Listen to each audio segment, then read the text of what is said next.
Sampling लेना, उनकी custodial तय करना या उनके हिसाब से डेटा तैयार करना, ये तो एक खर्च वाला काम था जो कोई भी गवर्नमेंट कर सकती है।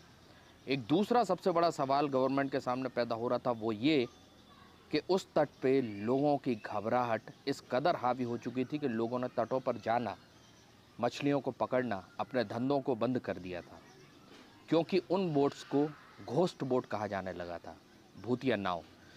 दरअसल ये बड़ा पुराना शब्द है जिसको संसार में हर उस नाव को बोला जाता है जिसमें कोई सवारी नहीं मिलती है।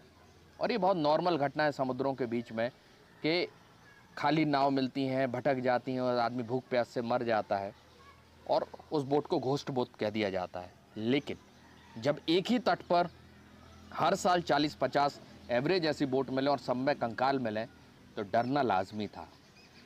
रिसर्च की गई पूरी टीम के द्वारा और किसी नतीजे पर नहीं पहुंचे। हर बार उनको ये शक होता रहा कि ये जो लाशें हैं दरअसल बह के आ गई होंगी, समुद्री तूफान में फंस गई होंगी, कहीं दूर से सफ़र पर निकली थी, खाना पीना राशन ख़त्म हो गया होगा, इसलिए लाशें आ गई। जनता को ये बात समझाने की बहुत कोशिश की गई, लेकिन जनता इस बात को मानने को तैयार नहीं थी कि ऐसा कुछ है।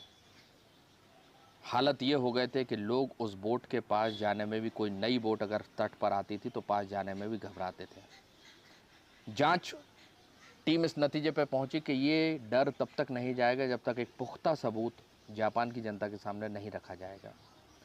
जब पूरी जांच सिरे से शुरू की जाती है तब मालूम पड़ता है कि ये सिलसिला दरअसल 1975 से चल रहा है। लेकिन तब तूफान या पढ़े लिखे कम लोग होते थे या संचार साधन नहीं थे, इस बात पर किसी ने ध्यान नहीं दिया। लेकिन इसी बीच एक ऐसी घटना होती है जिसने लोगों का ध्यान इस तरफ दिलवाया कि कहीं ये आपस में रिलेटेड तो नहीं है।